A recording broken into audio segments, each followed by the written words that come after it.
하나님의 말씀 갈라디아서 2장 11절로 16절까지 보겠습니다. 게바가 안디옥에 이르렀을 때에 책망받을 일이 있기로 내가 그를 대면하여 책망하였노라. 야고보에게서 온 어떤 이들이 이르기 전에 게바가 이방인과 함께 먹다가 그들이 오매 그가 할례자들을 두려워하여 떠나 물러가매 남은 유대인들도 그와 같이 외식함으로 바나바도 그들의 외식에 유혹되었느니라. 그러므로 나는 그들이 복음의 진리를 따라 바르게 행하지 아니함을 보고 모든 자 앞에서 게바에게 이르되 내가 유대인으로서 이방인을 따르고 유대인답게 살지 아니하면서 어찌하여 억지로 이방인을 유대인답게 살게 하려느냐 하였노라. 우리는 본래 유대인이요 이방 죄인이 아니로되 사람이 의롭게 되는 것은 율법의 행위로 말미암음이 아니요 오직 예수 그리스도를 믿음으로 말미암는 줄 알므로 우리도 그리스도 예수를 믿나니 이는 우리가 율법의 행위로서가 아니고 그리스도를 믿음으로써 의롭다 함을 얻으려 함이라. 율법의 행위로서는 의롭다 함을 얻을 육체가 없느니라. 아멘. 본문에서 우리는 아주 충격적인 드라마를 접하게 됩니다. 교회 안에 뛰어난 두 지도자 간의 갈등을 보게 됩니다. 갈등을 일으킬 것 같지 않은 두 지도자가 부딪히고 있는 장면이죠. 그 무대는 지금 안디옥입니다. 안디옥은 시리아의 수도이고 이방 선교가 최초로 시작되어진 곳이고 또 최초로 믿는 자들이 그리스도인이라 일컬음을 받게 된 도시가 바로 이 안디옥이에요. 아주 유명한 도시입니다. 그리고 이 안디옥에 지금 바울과 베드로가 등장을 합니다. 그런데 본문에 보니 바울이 베드로를 책망합니다. 조용히 책망하는 것이 아니라 공개적으로 모든 교인들이 보는 앞에서 아주 심하게 꾸짖고 있습니다. 도대체 베드로가 무슨 잘못을 했기에 바울이 그렇게 했는지 궁금하지 않습니까? 11절로 12절을 우리 한번 같이 읽어봅니다. 시작. 게바가 안디옥에 이르렀을 때에 책망받을 일이 있기로 내가 그를 대면하여 책망하였노라.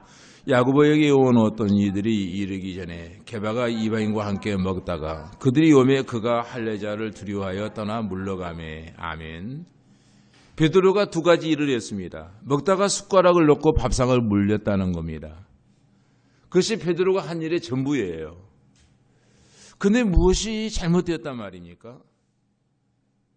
베드로는 안디옥에 내려오자마자 예수 그리스도를 믿고 구원받은 이방인들과 종종 식사를 같이 했습니다. 그런데 이것은 굉장히 당대의 상황으로는 놀라운 일이었습니다. 유대인들은 어떤 일이 있어도 이방인과는 절대 그릇을 같이 쓰지 않았기 때문이에요. 우리 요한복음 4장에 보면 이 말씀의 의미를 알 수 있어요. 예수님과 수가성의 여인이 만납니다. 예수님 물을 달라고 말합니다. 그때 그 여인이 뭐라고 말하죠? 기억나십니까? 유대인 남자인 당신이 어찌하여 사마리아 여자인 나에게 물을 달라 하나이까? 라고 묻습니다. 사실 물 한 그릇 주는 것은 그렇게 별 문제가 되지 않아요. 어려운 일이 아니에요. 그러나 거기에는 아주 심각한 문제가 있습니다. 상대방에게 물을 주려고 하면은 사마리아인이 사용하고 있는 그 그릇을 내어줘야 된다. 그릇에 물을 담아줘야 되는데 유대인은 이방인이 만드는 모든 것이 부정하다고 생각했기 때문에 결코 그들과 같이 그릇을 같이 쓸 수가 없어요. 그러니 식사를 할 수가 없다는 거예요. 그러나 사도 베드로는 복음의 진리를 깨닫고 나서 이방인과 사이에 담이 무너진 것을 굳게 믿고 안디옥에서 그들과 식사를 같이 했어요. 이제는 이방인과 유대인 사이에 담이 무너졌다고 하는 의미에서 그것을 같이 쓰지 않을 필요가 없다는 것을 알았어요. 그래서 어느 날 예루살렘으로부터 한 무리 사람들이 내려옵니다. 이 사람들은 예수를 구주로 믿는 그리스도인들이었지만은 이 사람들은 극심한 바리새파 사람들이었어요. 그들은 우리가 믿음으로 구원받았지만 그것만으로는 부족하다라고 주장하는 사람들이었습니다. 이방인이 그리스도인이 되려고 하면은 첫째 할례를 받아야 되고 두 번째 모세의 율법을 지켜야 된다라고 주장하는 사람들이었습니다.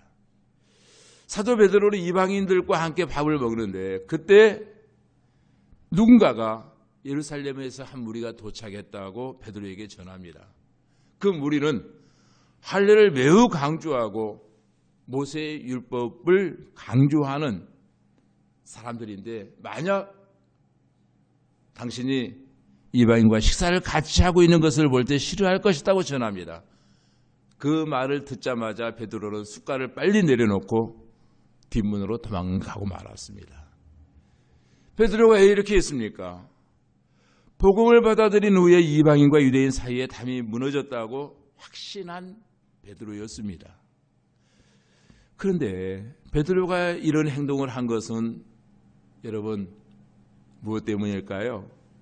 베드로의 확신이 바뀐 겁니까? 그렇지 않습니다. 그는 유대인과 이방인 사이에 담이 무너지고 구약의 율법이 완성되었고 율법으로는 결코 구원에 이르지 못한다고 하는 사실을 알았습니다.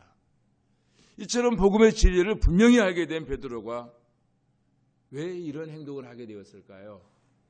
궁금하지 않으세요, 여러분? 본문에서 베드로는 복음의 진리를 몰라서가 아니라 이 복음의 진리를 행동으로 드러내는 데 실패했다고 지적을 하고 있습니다. 이것이 우리의 문제입니다. 우리는 복음을 압니다. 하나님의 말씀도 압니다. 진리를 가슴속에 담고 있습니다. 그러나 깨달은 말씀, 그 복음의 진리를 따라 살지는 않는다는 것이 우리의 문제지요. 다시 말해서 불이익당할까 봐 두려워합니다. 베드로는 복음을 알았지만 예루살렘으로부터 내려온 사람들이 두려워서 그 자리를 피해서 도망가고 말았어요. 그런데 그 결과 어떻게 됩니까? 13절에 문제가 발생합니다. 한번 같이 읽죠. 남은 유대인들도 그와 같이 외식함으로 바나바도 그들의 외식에 유혹되었느니라. 아멘. 중요한 것은 여기 예식이라고 하는 단어는 원문에 보면은 가면이라는 뜻이에요. 가면. 그러니까 남은 유대인들도 그와 같이 가면을 쓰므로 바나바도 그와 같이 가면에 유혹되었느니라 이 말이에요. 지금 가면을 썼다는 거예요. 심각한 문제가 생기기 시작합니다.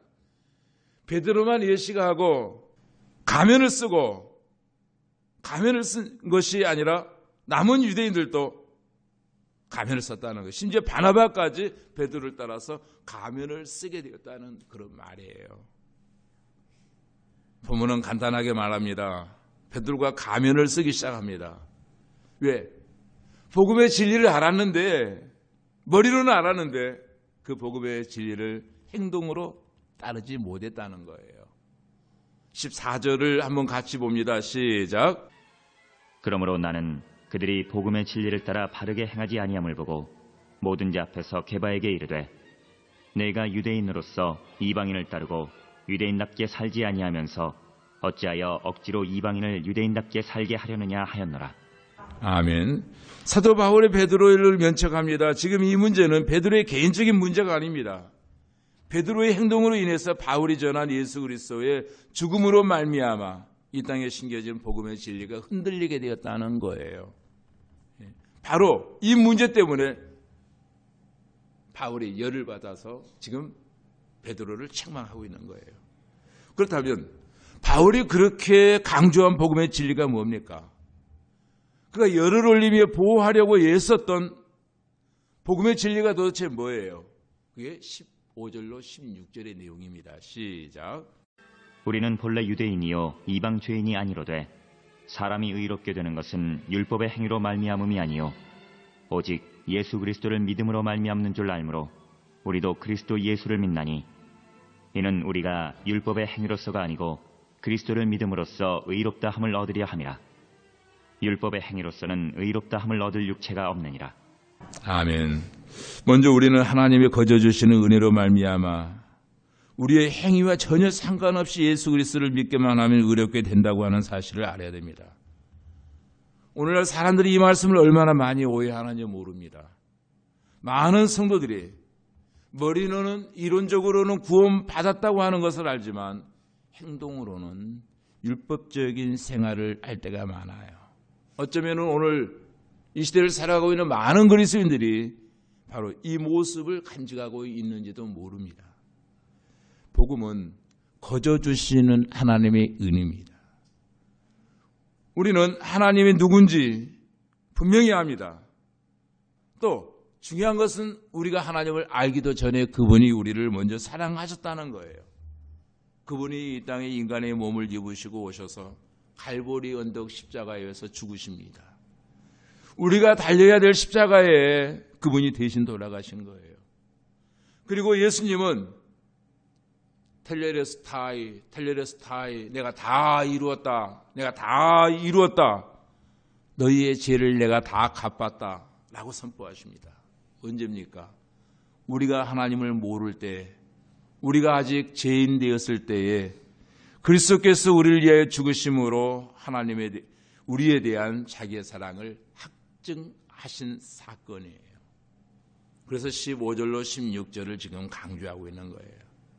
그럼 이 15절과 16절을 통해서 우리가 얻을 수 있는 교훈, 본문에서 얻을 수 있는 첫 번째 교훈은 우리는 모두 가면의 유혹을 받는다는 거예요.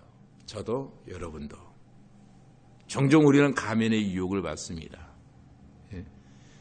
이 유혹으로부터 우리는 자유롭지 못하다라고 하는 것을 본문이 지금 말하고 있는 거예요. 그래서 본문에서 얻을 수 있는 첫 번째 교훈은 가면은 자신뿐만 아니라 주위 사람들에게 전염되어진다는 겁니다. 또 하나의 교훈은 가면은 복음의 진리를 행동으로 부인하게 만든다는 거예요. 또 하나는 복음의 진리를 생활에 적용해야 된다는 거예요. 여기에서 우리는 적용이라고 하는 단어를 깊이 생각해 볼 수 있습니다. 복음을 아는 것으로만은 부족합니다. 하나님이 우리에게 복음을 주신 것은 다른 사람에게 복음을 전하도록 하기 위해서입니다. 우리가 진정으로 거저 주시는 하나님의 은혜로 구원을 받았다고 믿는다면 그 은혜 속에서 우리는 자유함을 누려야 된다는 거예요. 이 은혜를 누리십시오. 우리가 하나님의 자녀가 된 것은 우리의 행위 때문이 아닙니다. 우리의 의로움 때문도 아니에요. 오직 하나님의 은혜입니다. 우리가 구원받았다면 이제 가면을 벗어버리고 던져버리시고 오직 복음의 진리를 날마다 가슴으로 몸으로 행할 수 있는 저와 여러분이 되시기를 주님의 이름으로 축원합니다. 16절을 우리 한번 같이 읽고 말씀 마치겠습니다. 시작. 사람이 의롭게 되는 것은 율법의 행위로 말미암이 아니요 오직 예수 그리스도를 믿음으로 말미암은 줄 알므로 우리도 그리스도 예수를 믿나니 이는 우리가 율법의 행위로서가 아니고 그리스도를 믿음으로써 의롭다 함을 얻으려 함이라. 율법의 행위로서는 의롭다 함을 얻을 육체가 없느니라. 아멘. 기도드리겠습니다. 전능하신 아버지 하나님, 어쩌면 우리가 예수를 믿고 구원받고 구원의 간격도 있다고 하지만은 베드로의 가면처럼 외식처럼 우리도 이러한 때가 너무도 많이 있음을 고백합니다. 머리로는 알고 이해하지만 가슴으로 아버지 실천하지 못하고 몸으로 실천하지 못하여 오히려 예수 그리스도의 그 영광의 강체를 가리울 때가 많이 있음을 주님 고백합니다. 오늘 또 아버지는 복음 따라 진리 따라 누리며 선포하며 자유를 아버지 하나님이여 만끽할 수 있는 우리 모두들이 되게 하여 주시옵소서. 예수님 이름으로 기도하옵나이다. 아멘.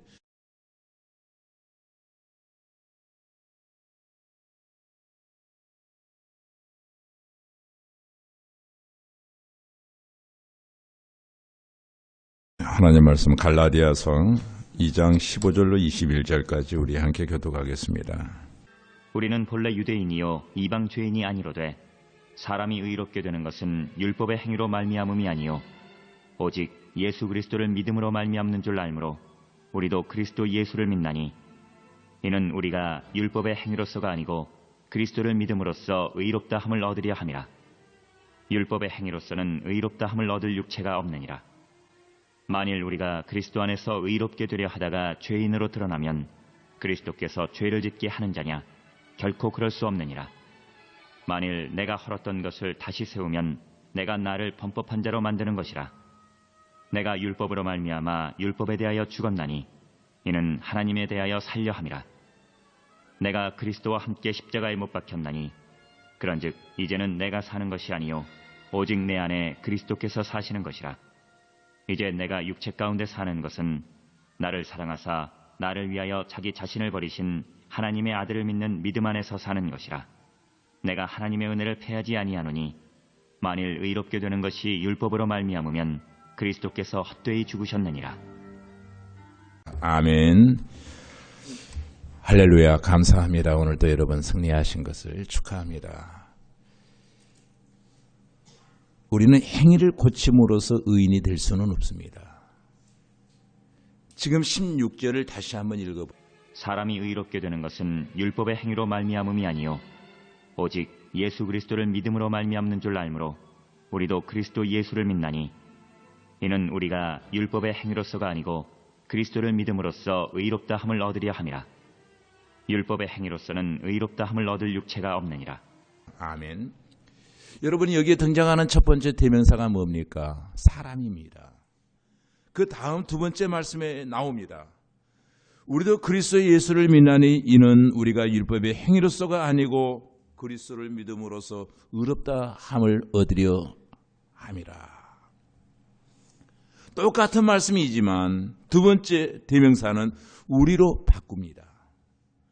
사도 바울이 처음에는 일반적인 사람에게 적용시켜 말했지만 두 번째 나에게 적용시키고 있습니다. 그 다음에 바울은 다시 한번 똑같은 말씀을 합니다. 율법의 행위로서는 의롭다 함을 얻을 육체가 없느니라. 왜 똑같은 말씀을 세 번씩이나 지금 반복하고 있을까요? 그만큼 바울 입장에서 이 주제는 중요하다는 거예요. 수많은 사람들이 밖에서부터 안으로의 변화에 치중을 하고 있습니다. 변화는 밖에서부터 안으로 오는 것이 아니다는 거예요. 진정한 변화는 안에서 밖으로 변화되어지는 것인데 잘못 생각하고 있다는 거예요.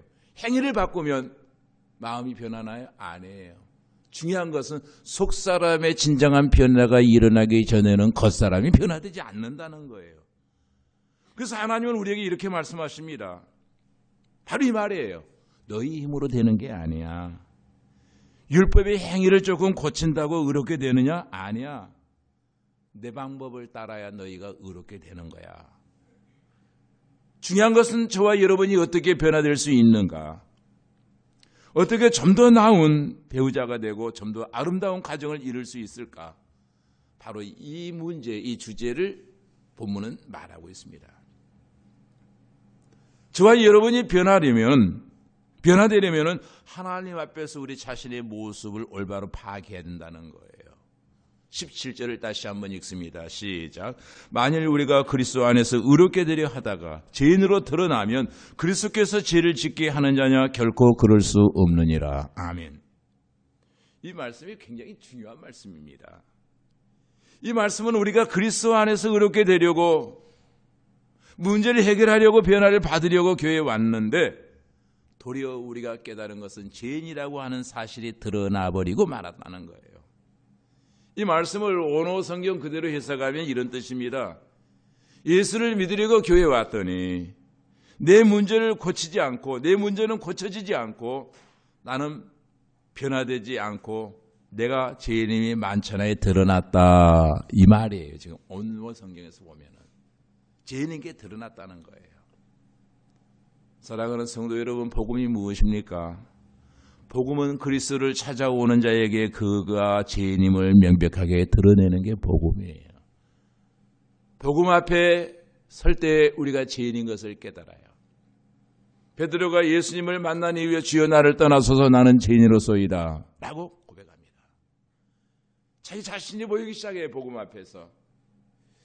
주님께서 우리의 죄를 드러내고 지적하실 때 우리의 마음을 열고 이렇게 고백해야 될 줄로 믿습니다.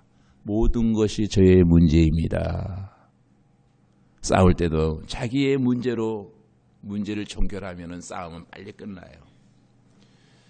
우리가 어떻게 변화될 수 있습니까? 먼저 내 모습을 올바로 파악할 수 있어야 됩니다. 또한 그리스도께서 나를 위해 하신 일들을 받아들여야 된다는 거예요.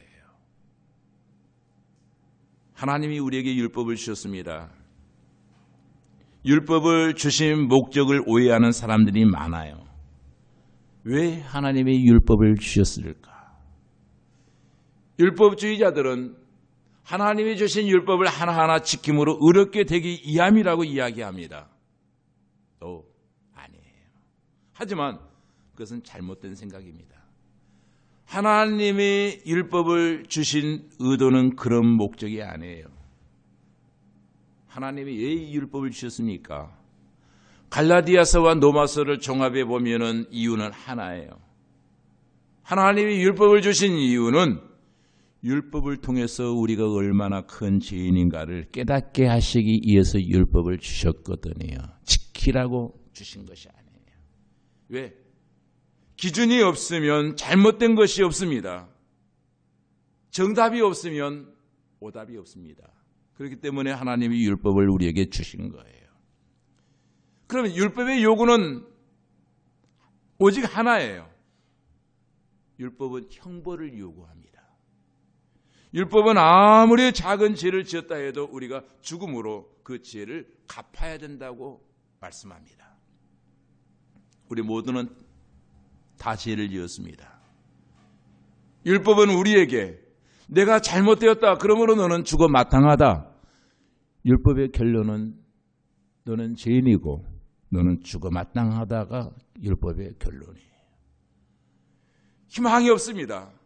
그런데 저와 여러분 모두가 다 죽으면 어떻게 됩니까? 영원히 멸망하고 맙니다. 그런 우리의 모습을 보시고 하나님이 한 가지 방법을 생각해 내신 겁니다. 그것이 바로 제2위 하나님이신 예수 그리스도께서 이 땅에 인간의 몸을 입고 오신 것입니다. 인간의 몸을 입고 오신 그분을 우리는 누구라고 부릅니까? 예수라고 부릅니다. 그분은 십자가 위에서 마지막으로 하신 말씀이 내가 다 이루었다. 다 갚았다. 말씀하십니다.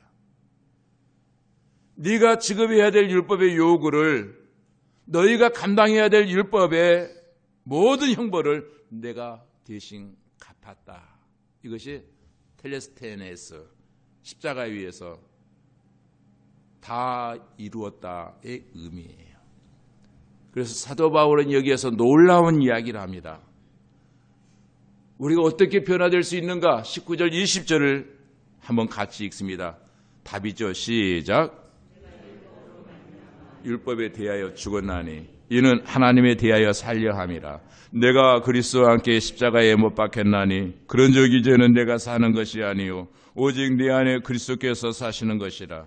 이제 내가 육체 가운데 사는 것은 나를 사랑하사 나를 위하여 자기 자신을 버리신 하나님의 아들을 믿는 믿음 안에서 사는 것이라. 아멘.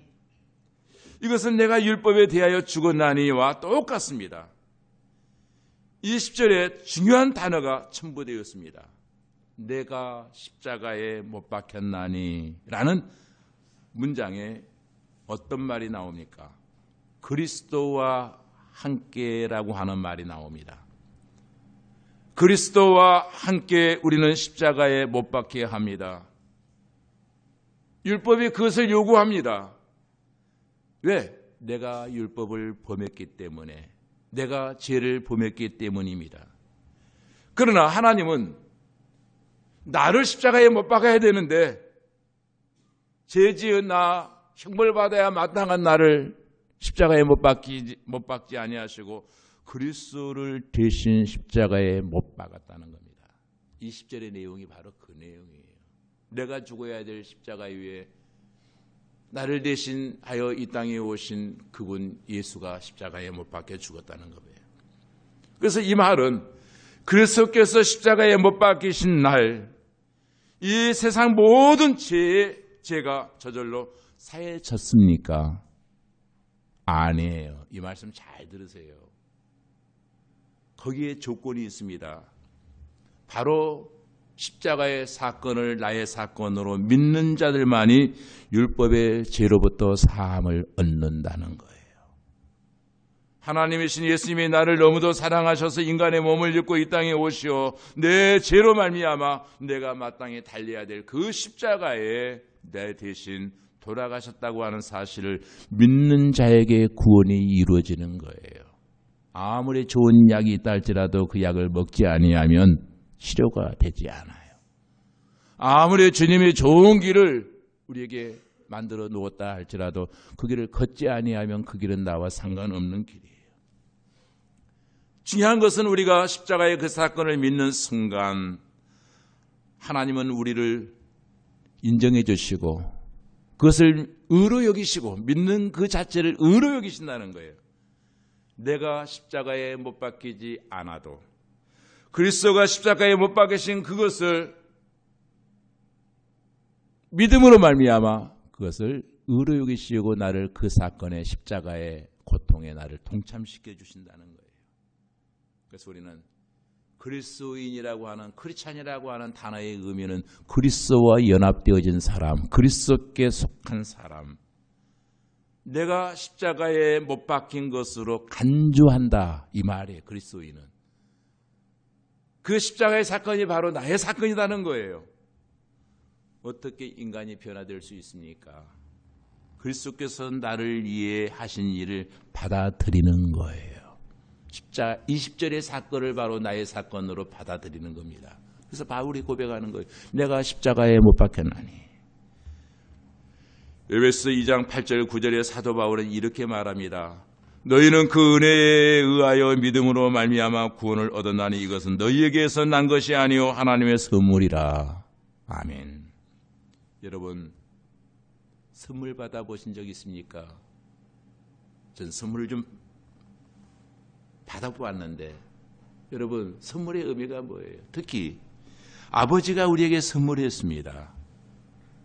그런데 아버지 도대체 이 선물값 얼마예요? 얼마를 드리면 되겠어요?